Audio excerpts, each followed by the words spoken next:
So, welcome to the Therapist Hour. And for those of you who have just joined us, this is Kirk Woodring. And Kirk is an old friend and colleague of mine. And he is here to talk about the subject of suicide. And Kirk has worked as a social worker, an academic at Smith College, and then also a hospital administrator. And he has a brother who suicided in 2009, and his brother's name is Kyle Woodring. And today we are going to be talking about suicide and how important it is to be talking about suicide, especially with people that you know who are struggling with depression and who may be feeling suicidal. And the reason why I approached Kirk is that I had a patient this past year who was depressed, suicidal, and really wasn't in a situation where he could be easily hospitalized. It would have costed him his job and would have had a profound impact on his life during COVID. So I hung in there with the help of his coach and also with the help of my colleagues and psychiatrist that was working with him. But the most help that I received was actually going on YouTube and finding Kirk Woodring's TED Talk on suicide. And he had one message for me, and that was just talk about it.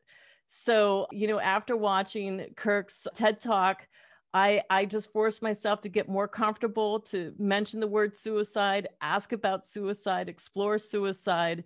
And now I'm on a mission to help make this word more available to all of us. And I have a hope that we might, when we're, meeting with people, just ask them, like, have you been feeling suicidal? Are you feeling suicidal? So, Kirk, thank you so much for coming to the Therapist Hour. We're so happy you're here. Yeah. Well, thank you very much, Kristin. Kirk, maybe we start with your brother, because he's been a catalyst in your life in terms of learning and teaching about depression and suicide, and more people are familiar with him than not. I know he was a drummer, a musician. He did a lot of music with different bands, but the one that most people will remember him by is through the band Survivor with the song Eye of the Tiger. And so we'll have memories of watching Rocky when we were children and listening to this music. So I'm just going to go ahead and play it for everyone. We won't go through the whole thing, but just so that they can have a reminder.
Kirk, what's that like, just seeing him with us? Yeah. Well, one of the things about Kyle was that he was definitely someone who was filled with passion, and he was passionate about everything he did. He was passionate about music, certainly percussion. He was passionate about his friends. He has a son who he was very passionate about and loved him so much. And he was also very, I think anybody who's that passionate is also troubled sometimes. And I think he had a hard time kind of setting apart the parts of himself that were, highly sensitive, highly responsive to the world and to music and to, just changes in the environment. He was just somebody who was very sensitive. And I think that's part of why he struggled so much with his mood disorder, with his substance use disorder, and ultimately with being suicidal. And I think one of the things that is true about Kyle is that, he, just like practicing music, he practiced suicide. And he started when he was 15 and just continued to practice. That's really powerful. Can you say more about like the practicing suicide? Like, what did you see? How did you know? Yeah. Yeah. Well, I mean, the first time I really knew was he was 15. I was 20. I was just on break from college during the summer. It was a summer break. And he had taken a bottle of pills from the medicine cabinet. And, I was not aware of this until my parents, he went up, woke my parents up. They took him to the emergency room of our very small community hospital. It was the middle of the night. He was there for maybe a couple of hours. And when he came back, the next morning, my parents said, well, Kyle took a lot of pills and, I guess it was kind of a suicide attempt, but he doesn't really want to die. And then that was kind of it. We didn't really talk about it again. And I think that was what sort of set me on the path of wondering, like, how do we have conversations about suicide? I felt very uncomfortable approaching him because it was so taboo, right? There's such a stigma attached to talking about suicide. And how can one actually want to die? That was really hard for me to understand at 20 years old. I saw him as being somebody who is so full of life in many ways. And so it was hard to imagine that he actually would want to die. And so that's when that was really his first attempt, at least that I'm aware of. And then through the years, probably I would say at least a dozen times he did things that became increasingly more lethal as he went along. Never kind of to the point where he was actually, he would actually end up having to be hospitalized.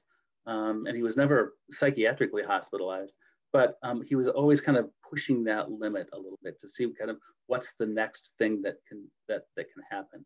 And that's very true for people who are suicidal and who practice their suicide. They practice that craft in order to get more comfortable with it. Yeah. One thing that I've noticed with my patients who are suicidal is that I find out after the fact. And then I learn they spend a lot of time making sure that they're not communicating to me what they're thinking about, how they're thinking about killing themselves. Yeah. And it always leaves me with the sensation of just being out, being in the dark, being left out. Like, even though I was showing up for sessions and doing, really good work with them, like, why didn't they share how they were feeling at the time? Right. And does that resonate with you at all with your brother?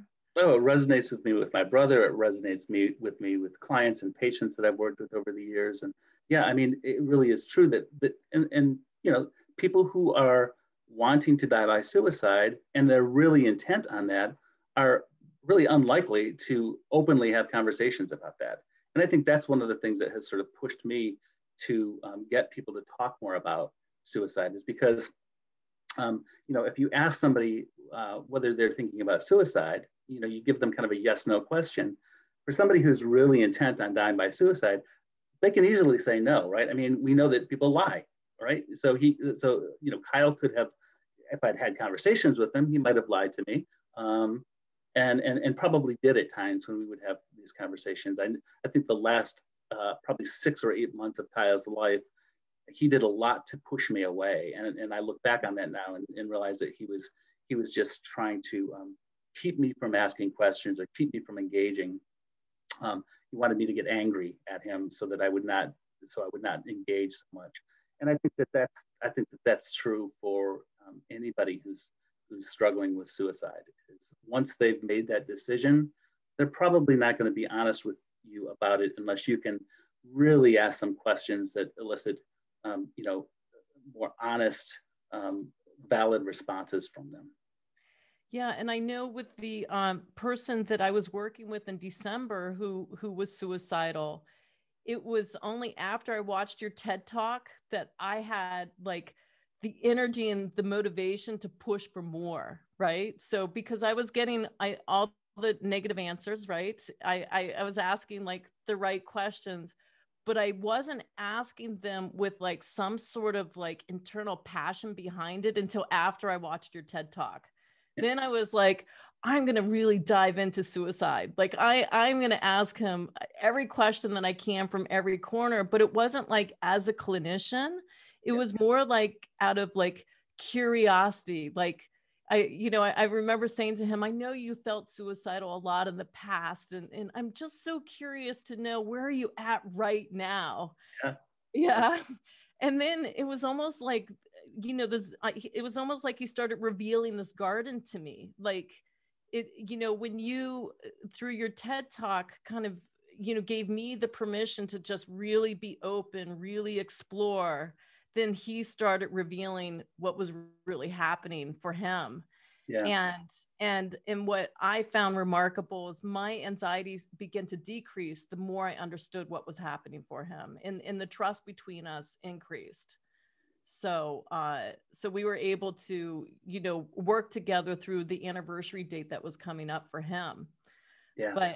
But I needed your TED Talk to really just give me that extra push. Well, and it's great to hear you say that,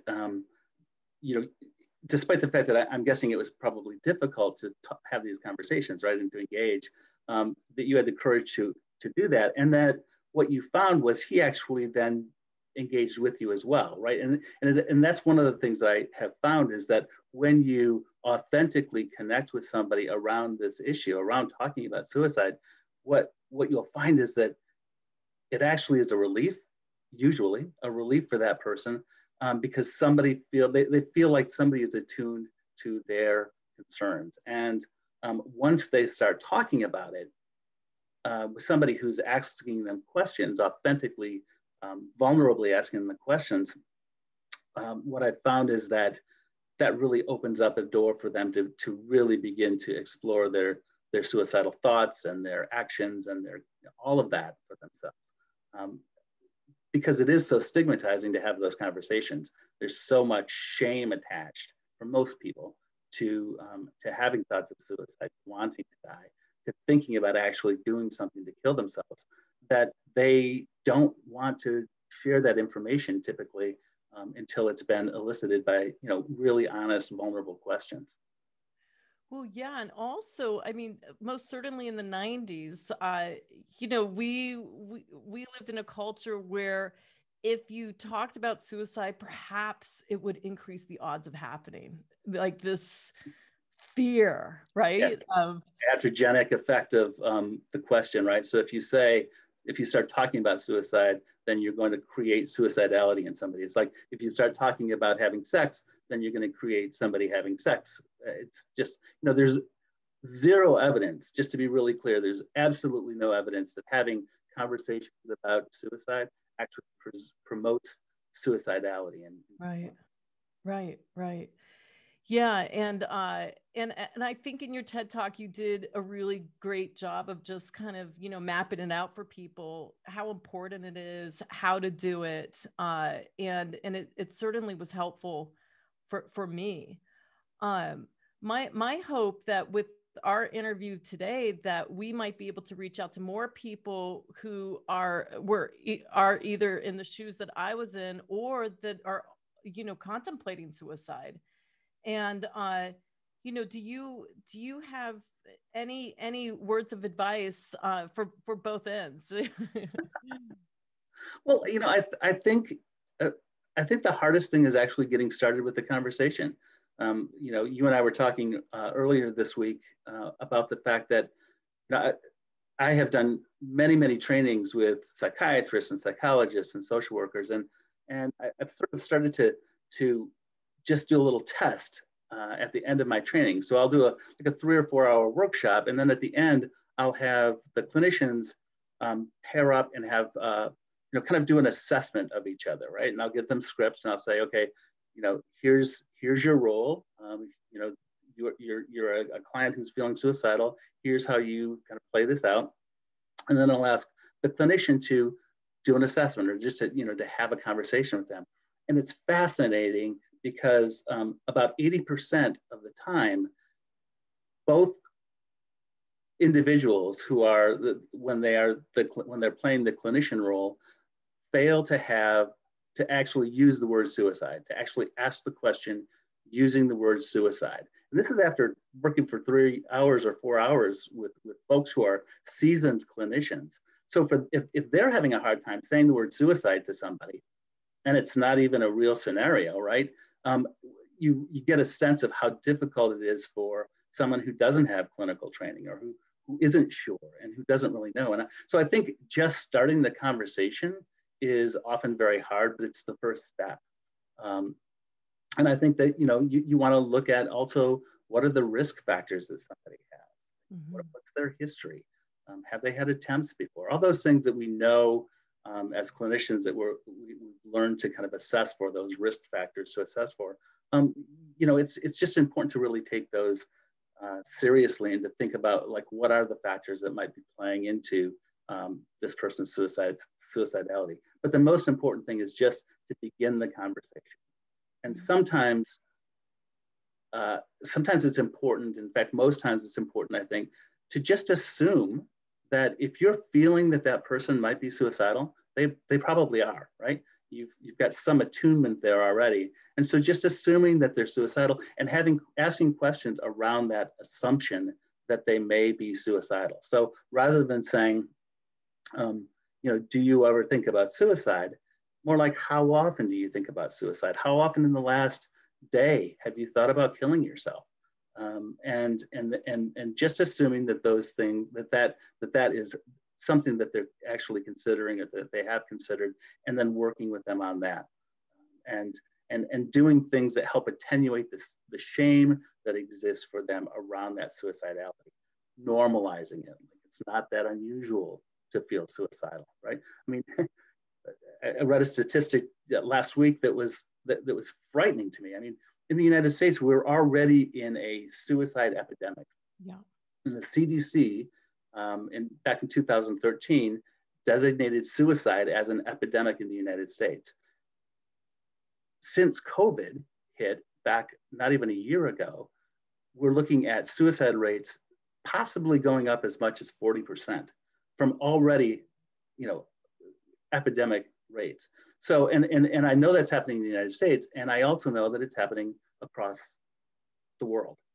It's not just in the US, it's everywhere that we're seeing suicide rates skyrocket. So gently assuming that somebody is suicidal is probably that far of a stretch, right? 80% of adults in one study, 80% of adults during COVID in the United States score at least 3 points on the PHQ-9, which is a validated survey for depression risk. So that puts them in the mild to moderate depressive symptom category. So if you think about 80% of the folks in the United States right now are experiencing some mild to moderate depressive symptoms, it's not that unusual that you might be thinking about suicide. And so just beginning those conversations around making those assumptions, normalizing it, can really, really open up the door for folks. Well, I know, Kirk, like when we spoke earlier this week, you shared the statistics with me, and I went into a session with a new patient, a 15-year-old girl, and I told her about our upcoming therapist hour, how the focus was going to be on suicide, and how my mission was now to always ask about suicide, with everyone that I would be meeting, it maybe even every session, because I was trying to teach her about what to expect with working with me. And here I am, and I go, so let me practice on you, right? And I said, so have you been having suicidal thoughts? And she's like, no. And then I said, have you ever? Yes. And then next thing I know, we're talking, and this is a patient with OCD symptoms, right? So we would typically go classic CBT treatment, but she goes back in time to age 13, and she's being bullied. and experiencing a lot of trauma. And that's when she was having suicidal thoughts. Yeah. And that conversation never would have happened if you and I hadn't had the conversation about suicide this week, if I hadn't watched your TED Talk. And she also could have easily been misdiagnosed by me, right? Because, I just would have said, okay, she meets criteria for OCD, missed the trauma 2 years ago, missed the suicidal ideation in the past. So I think this is such an important topic. And I'm really hoping that clinicians, clergy, teachers, that we begin to weave suicide into like our daily conversation and really make it a normal question to ask or to wonder about without fearing that it's going to start this cascade of suicides. Yeah, absolutely. And you really make a good point. You said this young lady was 15, 16 years old, right? Yeah, 15 today. It was 13 in the past. Yeah. And so suicidal ideation and suicidal activity starts young. I mean, unfortunately, there was a case recently where there was a 9-year-old who died by suicide. I think it was in Arizona, I think another in Chicago area. And so we know that adolescents and even pre-adolescents have these suicidal thoughts, and they often act even more impulsively on them. Mm-hmm. And so having conversations with them is absolutely critical to really talk about what they're feeling, what they're thinking. My good friend Dean Shapley there, who I went to high school with, I know he would remember that there were, I think, at least three kids in our high school class, and we grew up in a very small town in Michigan. I think maybe 5,000 people in our town, a small high school. And, in our graduating class, we had 3 kids who died of suicide.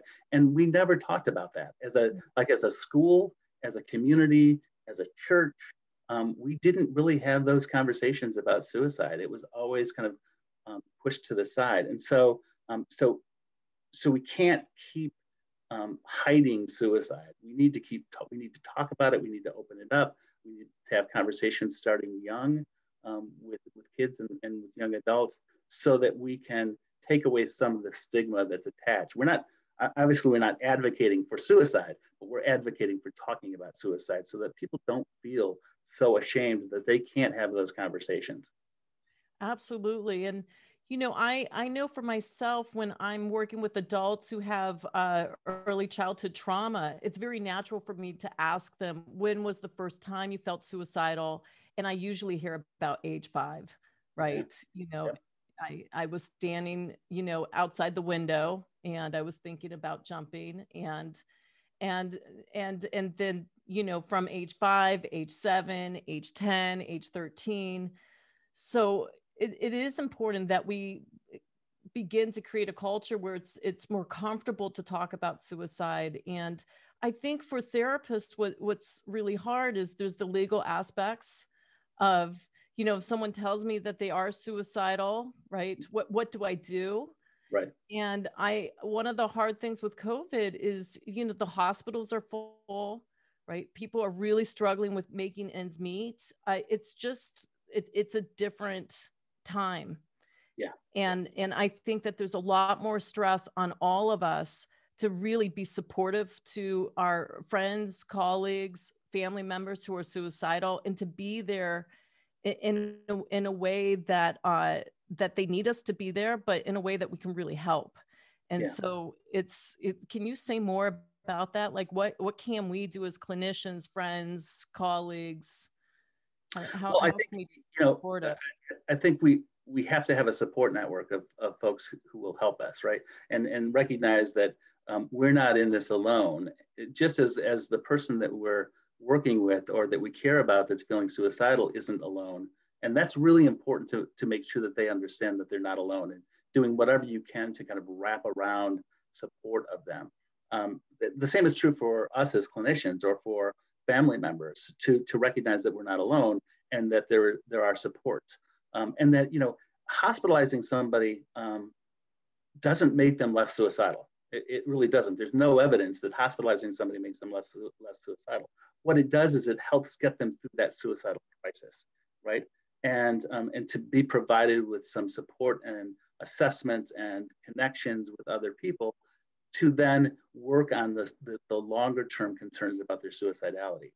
But you want to help get them through that suicidal crisis. And sometimes being in the hospital helps, but there are lots of other ways that you can get through that suicidal crisis as well. So you need the supports, and you need, as a clinician or as a family member, you need to feel supported as well. It's critically important to think about, that sense of, as Thomas Joyner, who's a psychologist in Florida, talks about thwarted belongingness, and that belongingness, that sense of I am alone, is one of the key indicators, one of the key kind of components of suicidality.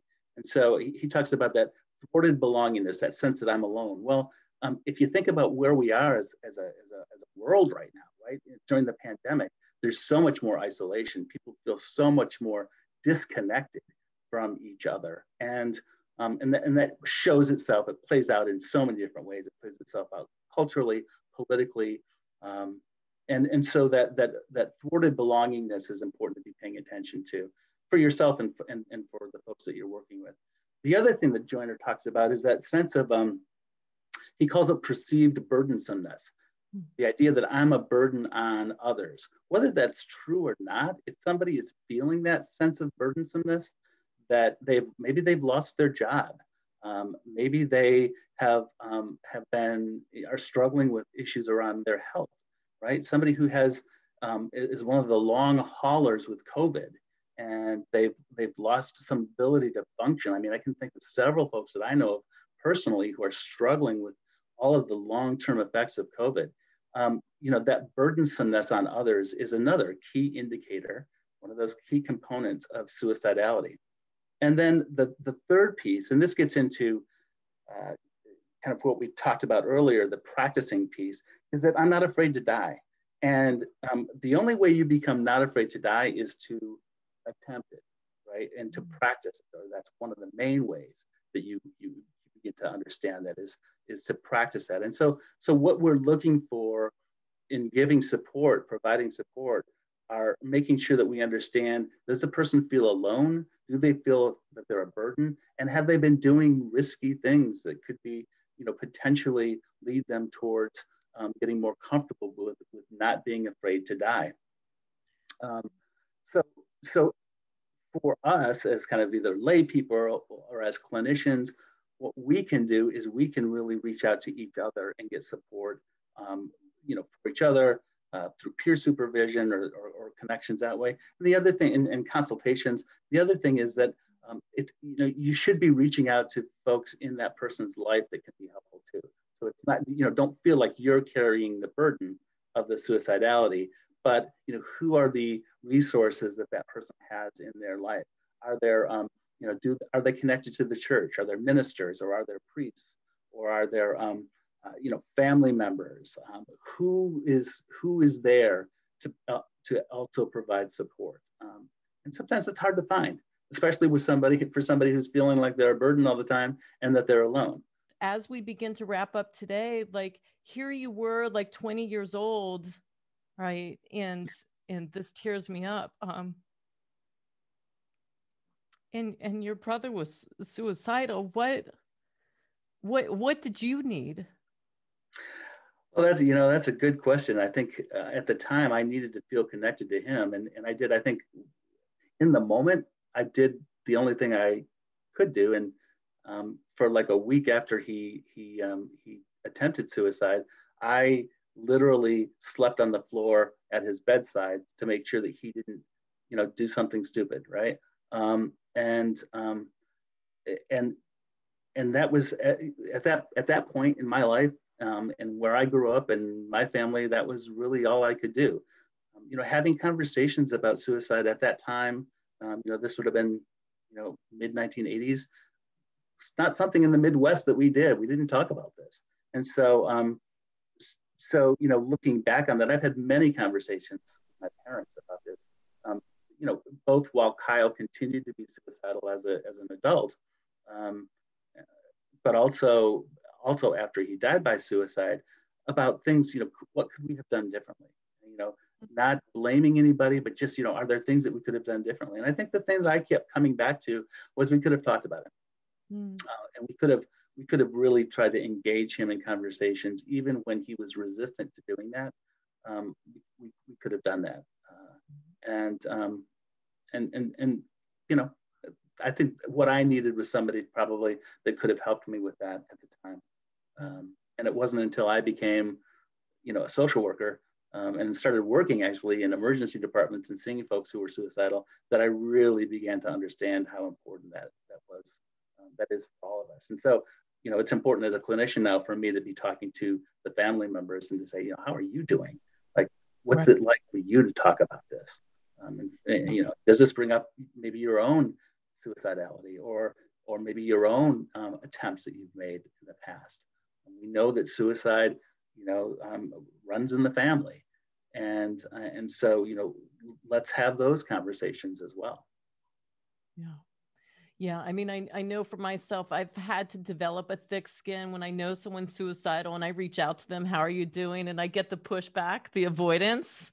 It's so easy to feel like insecure or, oh, did I push them too much? And then I just tell myself, keep asking, keep checking in. So it's a tough dynamic. Well, Kirk, I just want to thank you so much for taking this time, but we have this wonderful audience and I know that people want to ask questions and just have some time with you. So I'm going to open up our therapist hour to everyone that's here. And does anyone have any questions for Kirk or comments? Yeah, go ahead, Melissa. Yeah. So I recently started working with a young man who's kind of developed recently this kind of chronic pain syndrome with, it sounds like some kind of arthritis in his joints. And I'm not sure how much this is psychogenic because he was referred to me by the medical doctor who found nothing. I mean, all of his tests are normal. However, he will say to me, I can't live with this. I mean, if this doesn't stop, I can't imagine going on through my whole life with this kind of pain. I probably will end my life. I mean, he talks about it as if he will do it in the future if this doesn't stop. So the question I have is about this kind of passive future, vocalizations about it. But the other question I have more importantly is, when do you involve a family member? Because I feel like, his wife should be in on this. She's actually a medical doctor. But I am wondering if that's, with the issues around confidentiality, how does that work? I mean, I'm not ready to hospitalize him or even think about that, but I feel like his wife should know what he's thinking about. Yeah. Melissa, what's your relationship with him like? Do you feel like you have a good therapeutic rapport and that you have a connection? I mean, we've just started. He's kind of distant with me. He's a bit remote, but I did get him to reach out to a psychiatrist. So now he's in that world, and I'm going to have a talk with a psychiatrist this week after I get a release. So I'm just trying to connect with these different doctors, and he's willing to have me do that. But he, and he told me that he said, I've had like thoughts about suicide since high school, but like doesn't everybody when they get really sad. Mm-hmm. So after this talk today, I know I need to like dig in a little or a lot more with him. Yeah. I think to your first point around the pain piece, right? We know that chronic pain, whether it's emotional pain or physical pain, is a significant statistical risk factor for suicide. And pain is so subjective, and so I'm always I sort of am a little bit dismissive when people say, well, is it real pain or is it psychogenic pain? It's pain, right? And so in whatever way he's experiencing pain in his life and it's coming out, manifesting itself physically, probably. It sounds like chronic back pain. Yeah. Chronic pain, we know, is a significantly important factor to be paying attention to. So, so one of the things to consider is, like, are there some good ways to help him get connected to non-pharmacological pain treatment? There's, you know, is there a way to maybe connect him to doing some biofeedback or neurofeedback? Mm-hmm. Those are both, you know, have been found to be very helpful. Using acceptance and commitment therapy, some of their practices can be very helpful around pain management. You don't necessarily want to be moving towards pharmacological treatment if you can help it, but if there are ways to use some other manners in which he can begin to treat his pain and feel like he's actively doing something, yeah. Because we also know that somebody who is not responsive to treatment, especially around pain, that is, you know, that increases suicidality pretty significantly. So, mm-hmm. So there's that piece, and then the part about the relationship with the wife, and do we talk about, you know, when do I bring her in, or when do we? I would begin to have conversations with him very soon about that, and really expressing your, you know, heartfelt concern about his risk, whether he actually knows he's at risk or not. You're feeling that he is, and with good reason. And he's talked about, you know, having thought of suicide in the past, and he's got some, you know, some factors that really are significant factors that would lead towards suicidality. And so I would begin to have conversations about, let's see how we can involve other people. Are there other people that you'd like to involve in this? Maybe it's not as big. Maybe there's somebody else that can do that process. But pulling them in and doing some work. You mean like having a joint session with him and his wife? Absolutely, okay. Absolutely, yeah. You know, in some ways, the statement then becomes, we take this seriously. We care about you. We take it seriously. We know that, you know, again, you're not alone, and we want to take that sense of aloneness away from him, and so that he doesn't feel so isolated. And so you're not alone. There are people here that care about you, and we really genuinely want you to get better, and we don't want you to die by suicide. And by the way, you know, just as an aside, the preferential way of talking about suicide and somebody who has died by suicide is not commit suicide, but die by suicide. Okay. That's really helpful, Kirk. Okay. Thank you so much. That. And I have to say, I work with, you know, a population that's high risk for suicide right now out here in San Diego, California. And I've allowed myself to kind of blend my psychotherapy. So I'm now thinking that I'm doing psychotherapy, family consultation, coaching, and being available. So I'm much more responsive if I get like an email or a phone call. And I'm really working with coaches, family members. And the way that I do that is I just say, let's invite your wife in and let's start talking about this topic together. And what I notice is everyone is so relieved to come into the room and just talk about suicide and what's happening. It seems like it provides a relief, and then the anxiety decreases. Mm-hmm. Okay, great, thank you. Yeah, Lisa, did you? Yeah, I would love the chance to ask a question. Thank you so much for coming. This is really timely. The work I do is through a national organization here in Canada, and that does services for people who've had a stroke, like local chapters, support recovery groups. And I've been asked to help design something that would address people who are struggling more seriously. So most of the groups are sort of social and focused on guest speakers, and they're not meant to be therapeutic, really. Right. And so they're run by volunteers who are more and more aware that there's stuff people are dealing with that we can't handle and aren't equipped to address. So they're looking towards developing something that would provide more direct support for people who are feeling depressed, and including suicidal. So this is all just starting, and so the topic here is really timely. I don't really know what to do or where to go with it. It's just, yeah, so I'm excited that there looking at how to provide this better kind of direct support for people who are at such high risk. And so,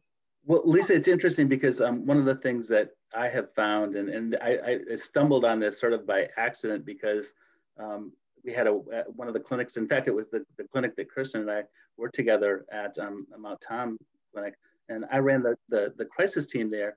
And we had people on waiting lists for a long time to see a therapist, people who were in crisis waiting to see a therapist for a long time. And so I'm a big proponent of group therapy. And so I thought, well, why not do like a crisis group, right? For folks who are struggling with, pretty acute issues, and at least hold them until they can get in to see a therapist. And so we actually got a grant at the time through the Association of American Group Psychotherapy Association. We started this group, and it was amazing because it was really, for many of them, the first time that they'd been in a group, but also to hear other people felt similarly to them, right? So that talking about, other people having thoughts of suicide was very new to people, many people. We had to do some screening about who was appropriate for these groups, but it really became the sort of the modality of choice for treatment for many of the folks that were waiting to get into individual therapy. And folks actually got better and left treatment after being in this group for a period of time. So I think, the idea of maybe being able to have a referral source to a group process. One thing that I have found is having that capacity to pull together a group. Like if you have enough people who are struggling, just putting that idea out there and hopefully having the space to make that happen. And a thumbs up from whoever you're working with. Yeah, right. Yeah. And any other questions, comments? Yeah, I'd like to just thank you for the wisdom and with your experience and everything. I like the idea, or I hadn't thought of it that way, about rehearsing. I mean, we often see a trajectory where things are getting worse over a year or two, let's say. But the idea of rehearsing is a very crucial idea, and that's something to think about for me. Thank you. Yeah. Yeah, very, very, very useful. So we're at the end of our therapist hour. I'm noticing I wish we could go on, but I'm so happy you could be here. And I'm so happy for everyone who's shown up. It's just the energy of this group has been tremendous. And Dean, the fact that you arrived through LinkedIn and you were once a part of the Michigan basement, I hope the two of you get together soon, right? So yeah, we will. We will. And just, big hugs, Kirk, to you, your family, your brother, his family. And thank you so much. Really appreciate you. Thank you, Kristin. And let's, just keep the conversation going for everybody. Please, have those conversations and find me on LinkedIn. I'm happy to connect with folks and to talk at any point in time if you want to hear more or learn more. Oh, yeah. And your book, by the way, any book that is built for a hospital is very user-friendly, right, for clinicians. So here's Kirk's book. Bye, everyone. See you next month. Yeah, bye. Thanks for coming.